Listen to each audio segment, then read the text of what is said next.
We have a special episode today. We are going to be talking about another book and how it's changed my life and how I hope it will be able to change yours.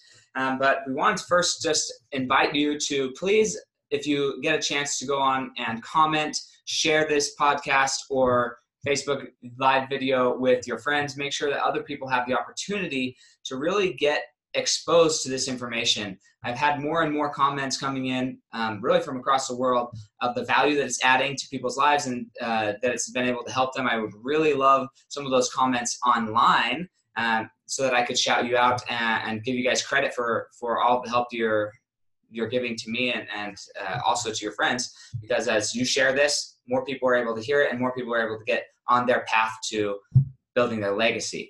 I've been back through listening to a few of the podcasts, and I think that I need to do a better job at really explaining in each episode how these things really do apply to fueling your legacy. How are these principles that I'm teaching and that I'm sharing with you and that my guests are sharing with you, how are they really going to help you achieve the legacy that you want? And that's really the ultimate goal of why I'm even doing this from period, is because I want everybody to be able to get to their legacy, and I want them to have the proper financial foundation to build their legacy on. Because for me, I just didn't have that. I didn't have a foundation that was going to be able to launch me and support me in my goals long term and have the legacy that I wanted. Now, a question I'm asking a lot of people on my podcast is, what do you want your great grandchildren to be saying about you? Right? And think about, okay, what are you saying about your great grandfather or great grandmother? Do you even know who they are? Right? Well, if that person was John D. Rockefeller, you would know who that is. If that person was Bill Gates, you would know who that is. If that person was a president of the United States, Ronald Reagan, then you would know who that is, right? And they would be saying things about you. They'd be talking about what you were able to accomplish in that world. If that person is Mother Teresa, then they'd be able to say something. Gandhi, Nelson Mandela, right? It doesn't matter. But these people who really made a massive impact in the lives of others and in their society and in the world, people will always be talking about them. Books will be written about them, and movies will be made about these people because of the value that they added to their society, the value they added to our world. And so when you're thinking about, okay, what do I want people to remember me as? That's what I'm trying to help you get to. And everybody start thinking about that. What is my legacy? What do I want my legacy to be? And how am I going to accomplish that? Now, it's very difficult to accomplish that without some form of income, money, financial stability to accomplish that. And oftentimes people will say, well, Mother Teresa, she didn't have a ton of money. That's true. She specifically did not have a ton of money.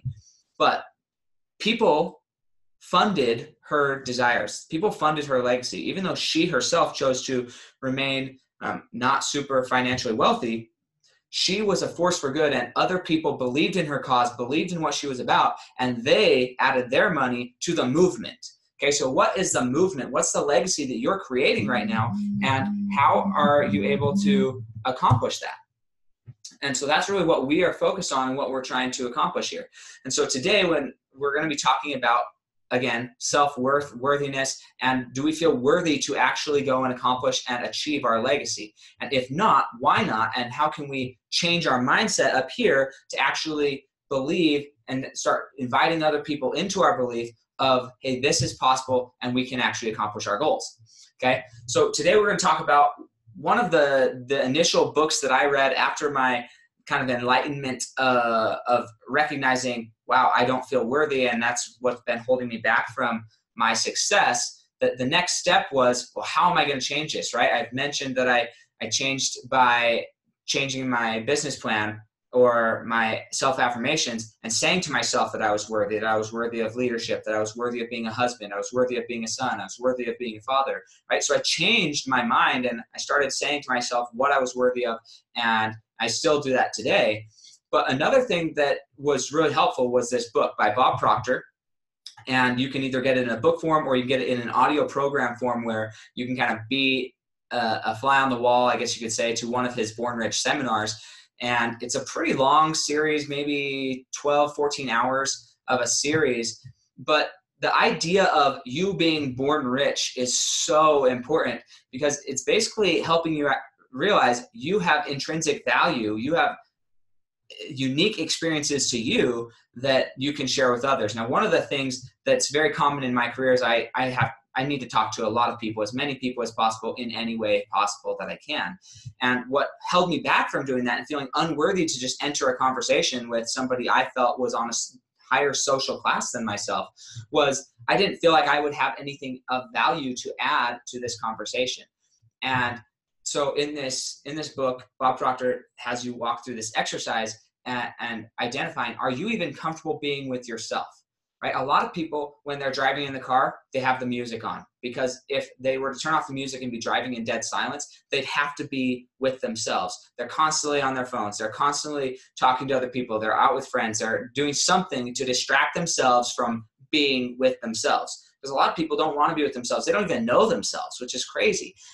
Something funny about this in the book, Bob Proctor says he's getting such a good relationship with his self that he often will get in conversations with himself and sometimes even say it out loud, right? Heaven forbid you're walking around the grocery store and you're so comfortable with you and with yourself that you're just talking to yourself. You're having a conversation about all the wonderful things in your life and how you're able to go out and benefit those around you, right? That would be so great that everybody is so comfortable with themselves that they don't need any outward validation for them to be comfortable with themselves. When you get to that point, then you can really go enter any conversation, and you know that you have confidence because you have values and you have experiences that are specific to you, that are only yours, that are deep inside of your heart.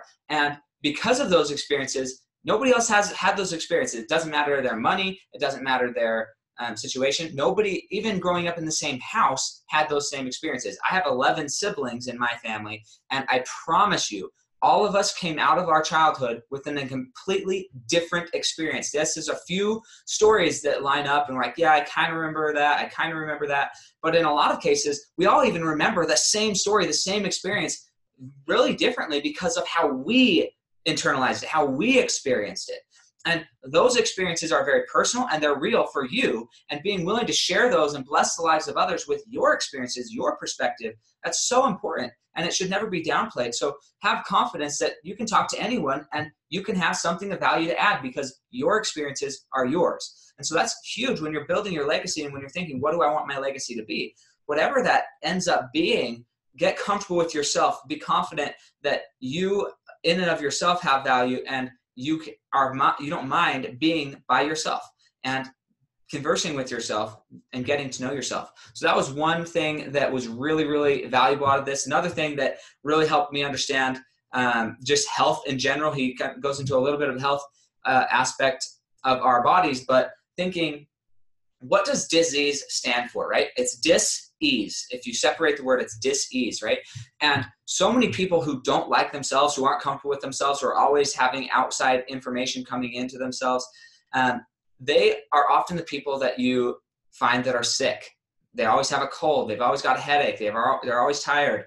Maybe they're a little overweight. Whatever the case is, or even underweight. I mean, it goes both ways. But they aren't comfortable with themselves, and that creates a dis-ease inside of themselves, and they often end up and show up in the world as not being very healthy or not being able to function well.